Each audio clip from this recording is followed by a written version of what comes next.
Hi everyone, I'm Heben. I'm Tracy. And welcome to another round with Heben and Tracy. Oh my God, it's really Heben. Oh, I can't believe it. Tracy is a big fan of me and herself. Everybody. We're excited. So today is a very special episode. Oh my gosh, I can't even believe that today is happening. We are in Davenport, Iowa. Listen, that's a place, first of all.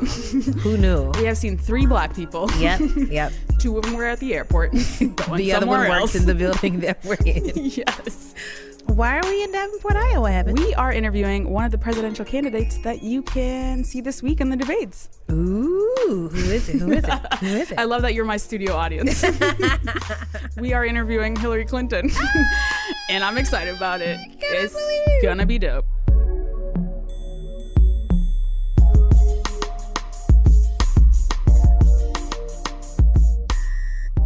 Before we interview Madam Secretary, I want to read a bunch of things that I expect from the next president. So these are tweets that I have actually sent. You guys know about Tracy's tweet situation. It's an archive of Tracy's brain. So these are tweets that I've actually sent to the current sitting president. Oh, of course you have. Of things that I would like to see before he leaves office. What are a few of these, Tracy? I'm scared to ask. Okay, don't be scared. These are all very logical things that should be expected of anyone who is the leader of the free world. They're all very doable. Okay, before you leave office, can you institute some harsh penalties on people who leave backpacks on crowded trains? Oh my God. Listen, we need that. Obama, we need this. Dude, what? Have you never been on a train before? How can you let this stand? How could you? People act like they don't know how to hold backpacks. Right. Put it on the floor. Yes, it does not need to be all up in my face. Right. Also, please ban any feminism that is not intersectional. Thanks in advance. Oh, that's dope. Yeah, right? That's a great logical. One. Yeah. I'm saying. So you've tweeted all of this at Obama already. Absolutely. If I could have Obama grant me one wish, I think this is what it would be. Can you make the McRib available all year long? Oh my God. Why not? It's so good. That is the worst idea. It's not though. Talk to me about the McRib. Why would anyone need that more than how much it is available? Because it's delicious, and sometimes you just need some mystery meat and some barbecue sauce. You know, I can't say that you do. I can't say that. Well, agree to disagree. Okay, can we declare people who don't like cinnamon rolls a protected class? Whoa. Hear me out. I said on Twitter once that I don't enjoy cinnamon rolls, not because they don't taste good, but because cinnamon upsets my stomach. That's it's allowed. a biological reason. I got so many hate tweets from people that I thought was my friends. I thought they was my friends, and they don't even ride with me no more. And I was like, I don't feel safe in this moment. Okay. So I feel like so you want to be a protected class? Absolutely. Like black people. Yes. Queer people. Absolutely. People who don't like cinnamon rolls. We are a very small minority, and we are not safe on American soil. It is true. Americans do love themselves.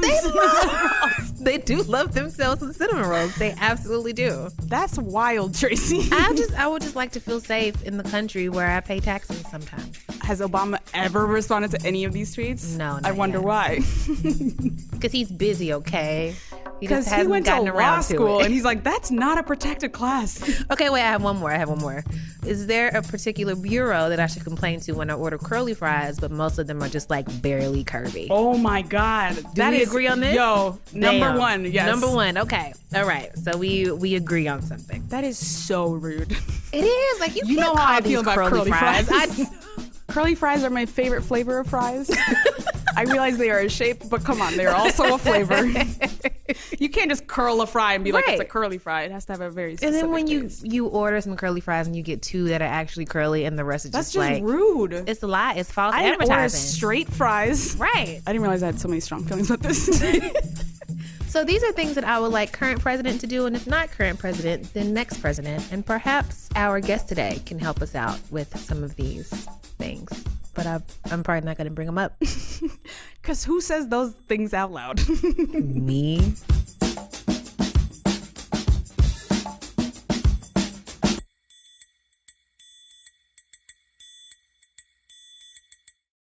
Well, before we get started, we saved you some bourbon. We don't know if you'll partake. I've got so much still to do. If this were the last event of my day, I would take you up on it. Okay, well, rain check next then. time. Okay, rain check. And since you won't drink it, I guess I'll have to.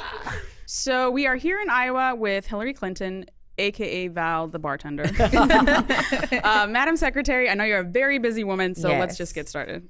In a speech in Oregon in 2014, you talked a little bit about the level of relentless scrutiny that stalks people in public life that gives you a sense of being, quote, kind of dehumanized as part of the experience. I mean, you've been in political life for like decades now. How, and you've had to be on for so long. How in the world do you stay sane in that environment? I don't understand. It's not easy, can I tell you, really. It's something that you have to be aware of and try to fill your day and certainly your life with people you care about, people that you want to spend time with, activities that are just fun. Even though my husband was governor of Arkansas for all those years, I drove myself around. I went to work every day. I took my daughter to school or to ballet. I had a really just kind of run-of-the-mill, ordinary life. And it wasn't until he became president that I really encountered that overwhelming sense of the bubble, the scrutiny. So I don't know that you ever get used to it, but you do sort of learn how to manage it so that you can get up every day and go about your life. Yeah, we talk a lot about self-care on our show, like just day-to-day things you do to take care of yourself. Well, it's important. Like, what do you do for self-care? Right, when you mentioned activities, like what activities do you do? I really love yoga. I love long walks. I'll go on those any chance I get. My husband and I take our 2 dogs. We go walking around where we live in New York when we can. Just things that you feel like, oh my gosh, this is what it's meant to be. This is what I want to do. And I try to fit that in as often as I can.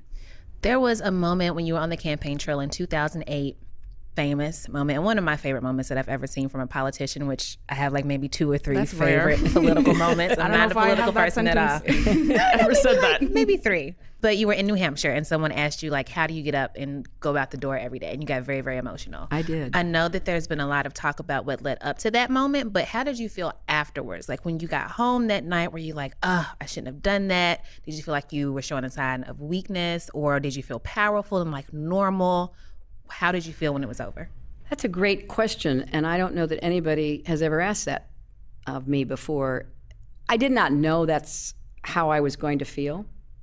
At the time, I was doing an event, and I was sitting in a cafe, a little restaurant, and people were asking me questions, and they were asking me about political issues. And then I was asked, how do you get up and do this? And it was a combination for me of feeling like if somebody's asked me a really personal question, and it's very hard out there. This is something that just demands your mental, emotional, physical stamina all the time.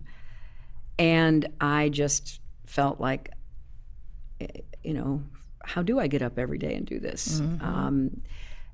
And when it was over, I just felt drained. I didn't feel anything other than that. I didn't realize it was going to be such a big deal, to be honest. And then it became this big deal. And I thought that was sort of interesting that it did become such a big deal, because to me, those moments, sometimes like yesterday, I met one of the mothers from Sandy Hook, and she had come to meet me. I didn't know she was going to be there. I didn't know anything at all until she just came up to me before I went out to the event, and I could just feel myself getting really emotional about it. And those moments happen, like about 2 weeks ago, I met this young man who's taking care of his mother with Alzheimer's.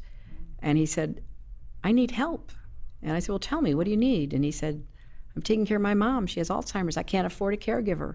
I can't quit my job because then we won't have any way to make ends meet. So I take her to work with me every day. So when something real pierces the sort of political screen that you all, anyone in this arena you all know gets built up because you're getting incoming and you're getting lots of questions about all this stuff. It's a moment that induces this kind of emotional, personal reaction, which is what happened there. I was surprised that people, well, maybe I shouldn't have been surprised, that people thought you were faking. People often say that you're like some sort of like robotic, like rehearsed person. Do you resent that like relatability is the kind of currency that politics works with instead of like the years, the decades of public service. Your actual abilities. Yes. Well, I think part of it is, as a woman, you're really held to a totally different standard. And you're expected to be both strong and vulnerable at the same time. That's not easy to do. And so you just have to be who you are to the best of your ability. But it is somewhat frustrating because I know a lot of women in politics who are on the front lines, or women in any profession, media, business, you name it. You know, we talk about this. We all feel like if you do it, you're criticized. If you don't do it, you're criticized. Damned if you do, it's damned just if you don't. so hard to get people to realize that, you know, we're all different. We may all be women, but, you know, we all have our strengths. We have our weaknesses. We, you know, get up every morning and do the best we can. And eventually people either get you or they don't. And, you know, when I ran for the Senate back in 99, you know, I was, you know, very much facing the same kinds of questions like, well, you know, what about this? What about that? Et cetera, et cetera. And I just got up every day and worked as hard as I could. Even in this last presidential campaign, as you point out, I mean, it's such a marathon and it's so hard. And then, you know, when President Obama asked me to be Secretary of State, it was a different kind of platform. And because I wasn't in politics, people were really nice about me. You know, they said all kinds of nice things, which, you know, I appreciated. But then as soon as I said I was going to run for president again, you know, the Republicans and the pundits and all of that. So I've gotten kind of used to it, but it does still pose this conundrum. How is a woman supposed to behave? Well, how about the way she is? And then people should figure out her as opposed to her having to figure out everybody else. Yeah, we talk a lot about being a woman in the workplace. Yeah. I was really interested in the story Senator Gillibrand talked about last year. She said, I want to read the quote because it's a great quote. She talked about some of the comments congressmen have made about her body and just the harassment she's experienced from other male senators. She talked about how she wanted to cry or disappear, but I didn't hear a word he said. I wasn't in a place where I could tell him to go fuck himself. Are you in a place to tell your male colleagues to go fuck themselves? And have you ever? Yes, I have. Ooh, but would you like to name tell me names? more. No, going on. I mean, but I've encountered those kinds of situations over the years. And, you know, sometimes you just have to ignore what's happening because there's a larger issue you're trying to deal with. And sometimes you have to confront it, and it's almost a snap decision. I remember I was in a situation where I was delivering some apparently unpleasant news to a group of men about an issue. And literally, Sounds fun. one of them reached over and grabbed my shirt and said, "You can't be telling us this." And I just said, "Get your hands off of me." I've been around a lot longer, and I've had a lot of challenges. But what I have found is that the vast majority of them can be dealt with by, come on, really? Pushing back, basically saying, you got to be kidding me, or did you just hear what you said? Not accelerating it, you know, making it even a bigger confrontation. But then sometimes you have to do what you have to do. Do you find that men are receptive to that sort of approach? Like, hey man, come on, chill out. And then do they like apologize? I have never like, heard I'm a man so respond sorry. well to chill out. Yeah, I don't use that. I say, did you hear what you just said? Yeah. Yeah. I've had some luck with that over the years. Sometimes nothing helps. You're just up against somebody who has got his own problems that he's trying to. Yeah, people kind of made a point act about out. how she didn't name, Senator Gillibrand didn't name any names, but I got the sense just from the stories that this is a very common thing on the Hill. Do you feel like just women on the Hill are telling each other about who to avoid and who always says the annoying things in the meeting or like whatever, you know? I feel like Who that not to happens get in on an every elevator industry. with, yeah. Yeah, that does happen. I mean, when I got there, it was clear there were some people that were just troubling, and they just you just wanted to avoid them. You wanted to just leave them. And I don't know who Kirsten's talking about, but there were some people who crossed the line in the way they treated women, and so you just, again, you either dealt with it or you ignored it, and that's pretty much what she says she did. So we want to transition a little to talk about Black Lives Matter, because we've talked a lot about on our show about just the recent barrage of stories about Black people being killed by the police. I want to quote specifically from the encounter you had with Black Lives Matter activists a few weeks ago. You were saying, look, I don't believe you change hearts. I believe you change laws. You change allocation of resources. You change the way systems operate. You're not going to change every heart. You're not. I don't want to speak for them, but I don't know if anyone was suggesting like policy doesn't matter. I'm more curious generally to hear how you see racial change happening in America, especially as a white person who was radicalized by Martin Luther King. You talk a lot about how hearing him speak and then his assassination like was really deeply meaningful to your young life. Yeah. Well, I had what I thought was a very honest, very open conversation with the activists that I met with. I'm going to be meeting with some more. My staff is in constant contact with them. I so admire their passion and their intensity in reacting to what is a terrible, continuing, systemic problem of race and justice in America. And there's no doubt in my mind that they have helped to galvanize opinion across the country, and that they have given real energy to trying to get some changes quickly made, as like the President's Policing Commission has recommended and others.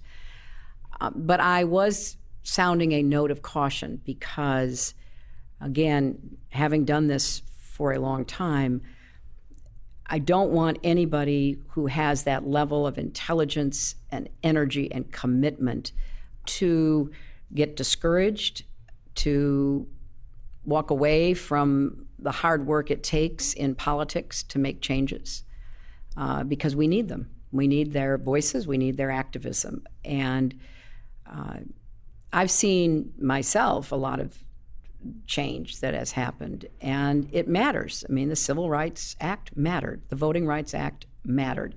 But what I think people have learned is that there is no way that progress continues if there's not constant pressure. And oh, absolutely. I guess I'm curious more generally, what do you think it would take for other white people to see the problems that we see? Oh, I think a lot do. I mean, let's say some. Let's not, be. I mean, I think there's just, I think the frustration of that interaction was not that the policy wasn't right. We can talk about policy, but that like on a basic level, people feel like they're not being heard. Like Black Lives Matter is a pretty simple plea. Right. It is. But if it's going to be a movement and not just a plea, then it has to build on making changes that people either have to accept or they have to embrace. And in many ways, getting people to accept the changes that are necessary will require consistent pressure and leadership at all levels, in the community all the way to the White House. And that then you have to keep making the case, as I have tried to make, going back a long time, but in this campaign, going back to the first speech I gave at Columbia University in New York. You've got to be willing to constantly say there are gross inequities, and you can't act like they don't exist. And one of the biggest is the way that African American, particularly men, but also women, but let's focus on men for a minute, are arrested more, charged more, tried more, convicted more, incarcerated more than white men who do the very same things. Now, that's just a fact. And that is a fact that you have to say over and over again, as I have done to a lot of audiences that are predominantly white, and say, put yourself in the position of either one of those young men or the mother or the father of one of those young men. How would you feel? And it's not a question that is easily answered by a lot of white people because they don't have that experience. And you got to force folks to kind of say to themselves, hey, if this is really happening, and I guess there is evidence to show it's happening, then maybe I'd better change my thinking about all of this. I mean, it's a very slow process, but we made progress. Now I think in some areas we're stalled. So we've got to, put some energy behind pushing forward and getting more people to do what they should be doing anyway. I'm very glad that you mentioned the very deplorable state of the prison system right now. You were talking about how people of color are arrested at disproportionate amounts over white folks. And tying this back into the Black Lives Matter movement, or the conversation that you had with the activists, that conversation felt very unfinished to me. And I was reading some interviews with the young woman you were talking to. I think her name is Denasia Yancey. I hope I'm saying this right. My reading of it, and again, I don't want to speak for her. My reading of it is that a lot of people feel like you and your husband, former President Bill Clinton, are implicit in the policies that were passed and some of the legislation that was passed in the 90s, the Tough on Crime initiatives, the 3 strikes rule. I feel like what they were looking for, and what a lot of Black people are looking for, is for you and or your husband to shoulder some responsibility in the crisis that we're facing now. So my question to you is, do you ever look at the state of Black America today? We can focus on the prison system for now. And regardless of what the intents were, like I know that the 90s were like, it was a different time, times change, legislation changes, needs change. But regardless of your intent, do you ever look at the state of Black America and say, wow, we really fucked this up for Black people? Well, I'll tell you what I think. And my husband has spoken to this. He spoke about this at the NAACP just last summer. You always have to learn from what you do. I was interviewed by Al Sharpton the other day, and I've known him a long time because I represented New York. And he said, and I think it's good to be reminded of this, that in the 90s, and particularly when my husband became president, there was a great demand, not just from America writ large, but from the Black community to get tougher on crime. And Al Sharpton said this. He said, I was one of those people who was asking that we get tougher on crime and that we clean up our neighborhoods and we stop gangs from killing each other. And he said, I was, going around boarding up crack houses. And he said, so we can't go back and say that we didn't ask that a lot of this be done, because we did. I think what's important is you take stock of what was done and you figure out what needs to change. And what we have seen over the course of now, a number of years, is that too many low-level offenders, too many nonviolent offenders ended up in prison. And that became a terrible strain and drain on the African-American community, because too many, again, predominantly, not exclusively, men were ending up incarcerated. So I think, what my husband said when he spoke to the NAACP was, look, we've learned a lot and, took responsibility for whatever the impact of the legislation, but also being reminded there were reasons why that legislation was passed and very strongly supported across communities of color and everybody else. In a democracy, you're supposed to be able to keep being a learning political system. And now we got to say to ourselves, as people are, hey, maybe there were some good intentions, but those intentions had unintended consequences, and we got to deal with those consequences. But it's not enough, in my opinion, as some on the Republican side are saying, well, let's just change the sentencing and all of that. I'm for all of that. But let's also provide more supports in the community. Let's also, make sure that people who are diverted from the criminal justice system have a real chance to get, the services and support they need to build their lives. So this is now, I think, got to be a broader conversation than just, change the sentencing and move low-level offenders out of the prisons, because that has to be done, but that's not enough. Do you think that answer is a good enough answer for the people of color who are right now in jail because of a very, very broken system? Look, most of the people who are in jail are there under state law, not federal law. The federal prisons are a very small part of the equation here. So you have to change the federal prisons, which are going to. That's why President Obama went to visit a federal prison, because the president really only has direct authority over the federal prisons. We have to change what are the vast majority of decisions being made in local jails and state prisons in order to move this agenda forward. And the federal government can provide some incentives, like put more money into drug courts, put more money into, services for people so that you can then, move states in the right direction. But states control their prison system. So again, that's one of those, distinctions that needs to be made. We got to change the policies at the federal level to serve as an example and hopefully to provide some, incentives and disincentives so more states also change their policies. You spent a little bit of time as a young person, well, a lot of time, protesting against the injustices that you saw. And now you are aspiring to the highest office in the establishment. What do you think young activist Hillary would tell current Hillary? Or what advice would she have?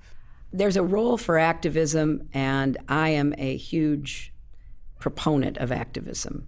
And then there is a role for trying to translate the goals of activism into results for people. So there is a continuum here.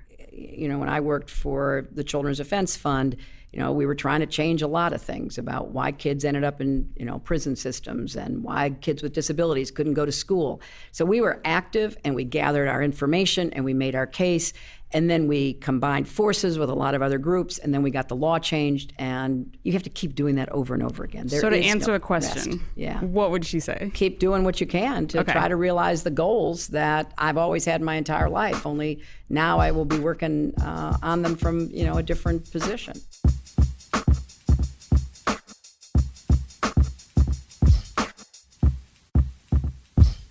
We are going to transition into our fun segment. This is the fun part. You're doing great. Pew, pew, pew. This is our rapid fire question segment, which isn't actually rapid fire. So feel free to, I'm sure that you But we are kind of crunched on time, so it should be a little rapid. Be a little more rapid. Yes. Right. Okay. First question. Squirrels are ruining this country. They are chewing through power lines and causing power outages. They're getting drunk and just making a mess and a mockery of America. These are all true stories. They're giving people the plague now, I think. That's not a fact. That's not a fact. There were squirrels with the plague. I'm going to push back. Anyway, what are you going to do about this national menace?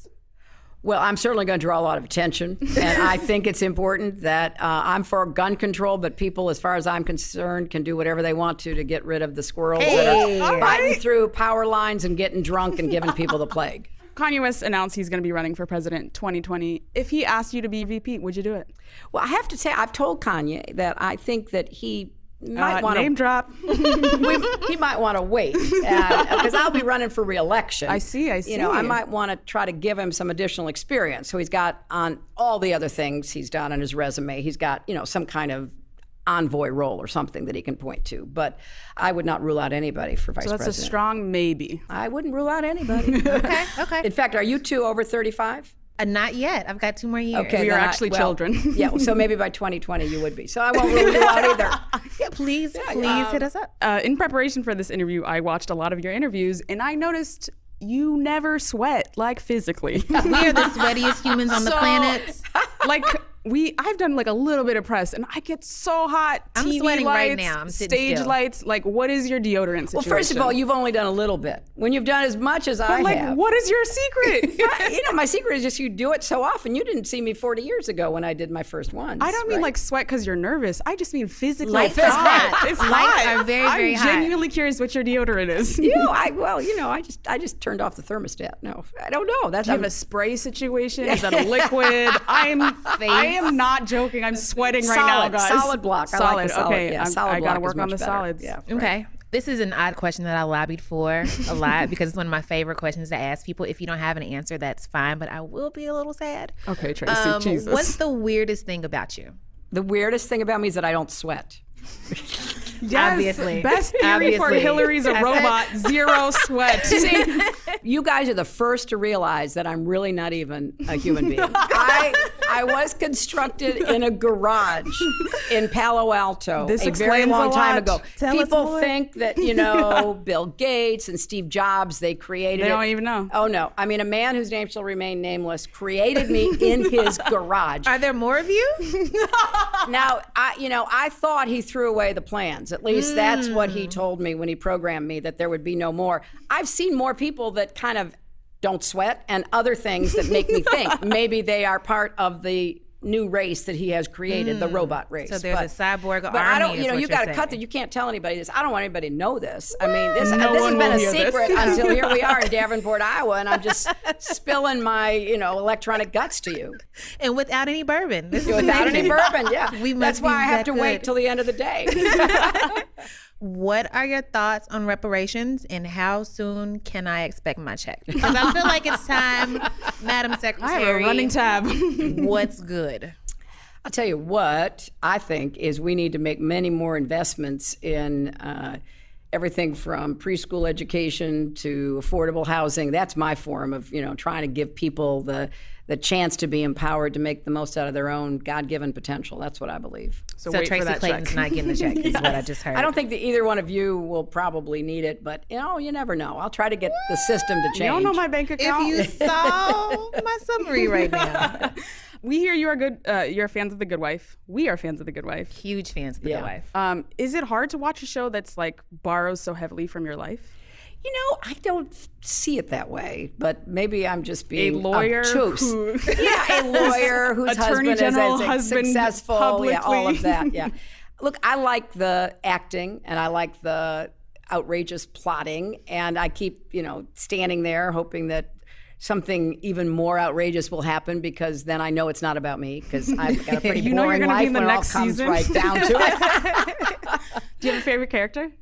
Alicia, I mean, she's my favorite character. Word. We're getting in trouble because we just want to sit and chit chat forever, but we're being told by our producer mommies that we have to wrap it up. And you should always listen to your mommy. That's what I tell my daughter. Always. I can't believe that this happened. I can't believe that you sat down and thanks so much for being generous with your time. Thank you, guys. Good luck to you. Yeah, please come back. How long have you been doing this? 6 months. Is that all? Yeah. You are a great team. You got a good We're rhythm flexing going. a little. Yeah. We're trying. We're learning. Okay. Thanks so much, Madam Secretary. Thank you so much.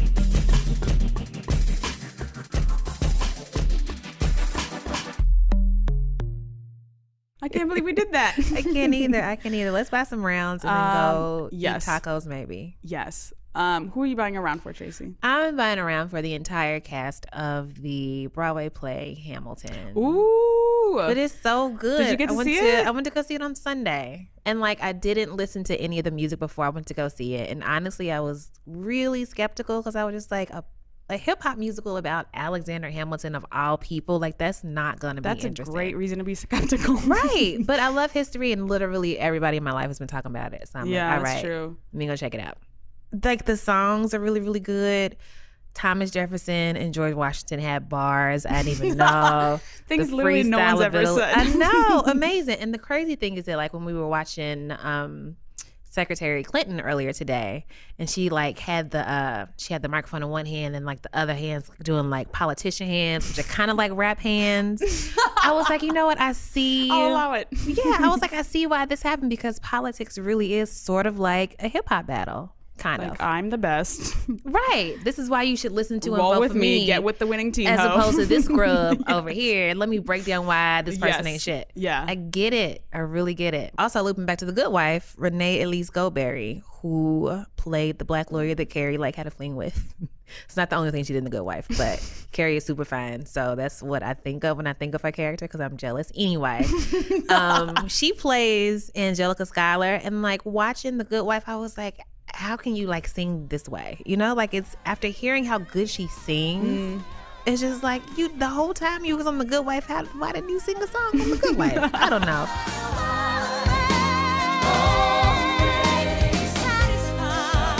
I think my favorite moments were the freestyle battles between Thomas Jefferson, not freestyle obviously, but the hip hop battles, the hippity hop battles between Thomas Jefferson and Alexander Hamilton. So good. I hear you. I hear that it's great, but I just have no vision for this.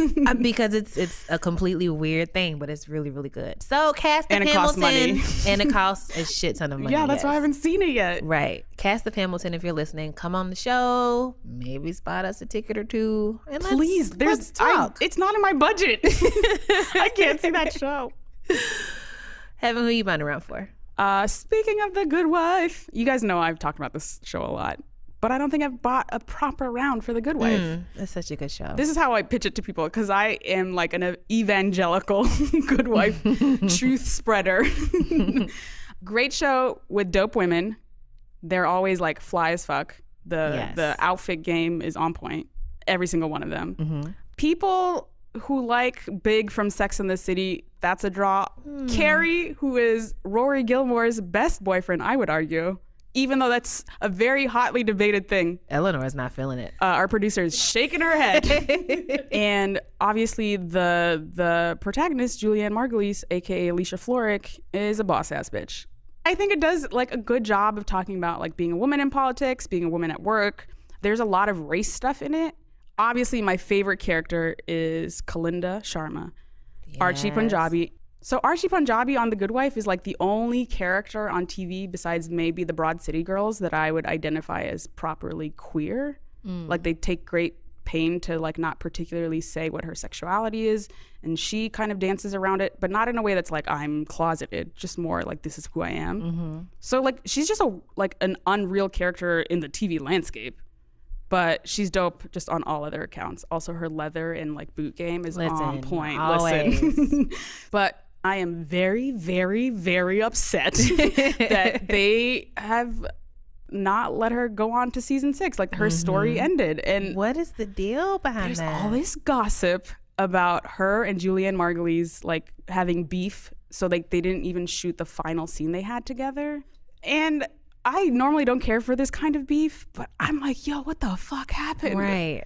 I really love Archie Punjabi, and for her to be shortchanged like this, it was really bad. I love The Good Wife, but I really, really did not care for the way her character arc has developed like the last few seasons.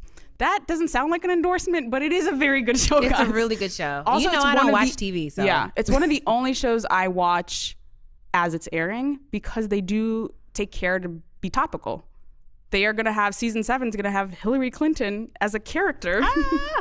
And like when the primaries are happening, they're going to have the primaries on the show. So shout out to Archie Punjabi. I love you. Come on the show.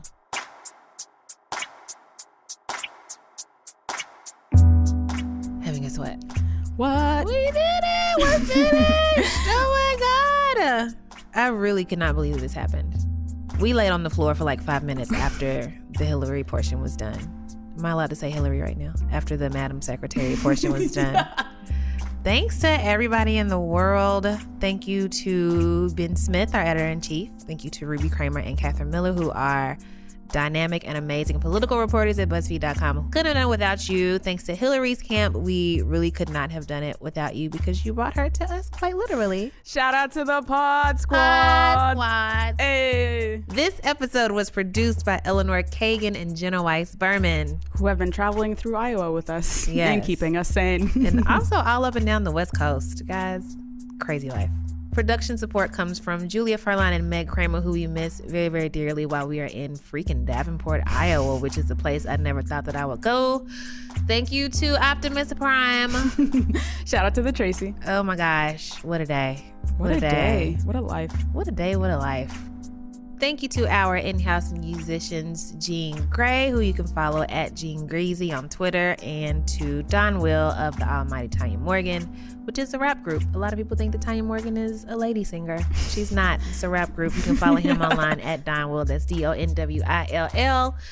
As always, you can find us on Twitter at Another Round, on Facebook at Another Round. You can find all our episodes at BuzzFeed.com/AnotherRound. And if you have questions or need advice, you can email us at anotherround@BuzzFeed.com. You can find me on Twitter at Brokey McPoverty because I have $0. And you can find me on Twitter at Heaven Rants. Heaven like the place I was named after that I don't believe in. Rants like the only verb people use to describe Kanye. I'm getting so good at my tagline. That is amazing. Great. Oh, man. Thanks for rocking with us, guys. Call your mom. Eat some vegetables. Yes. Drink some water. Yeah, like a green vegetable. Don't eat a potato and like, oh, I'm being healthy. I ate a vegetable. Eat a green vegetable. Yeah, that's how I live my life. Take your meds. Refill your meds. Don't wait until they're out, and then you just don't have anything. Story of my life. Hello. And if you like our podcast, rate us on iTunes. If you don't, just keep your mouth shut. We want to hear from you. We want to hear all that. Thanks, guys. See you next week. See ya.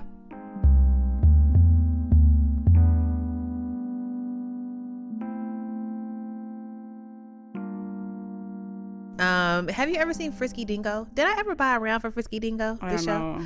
know Oh what my God. the words you're saying are. Oh my gosh. Okay, so the tweet is, can you please bring back Frisky Dingo before you leave office? Frisky Dingo is one of the best shows in the world. It had like 2 seasons. It came on Adult Swim. It was about this super villain who was like this big muscly skeleton who didn't wear clothes. Okay. And he has like this failing criminal empire, and like his workers are mad because Failing criminal empire. And the workers are mad because they don't have like health benefits and shit. And he's just like, y'all, I'm really just trying to take over the world.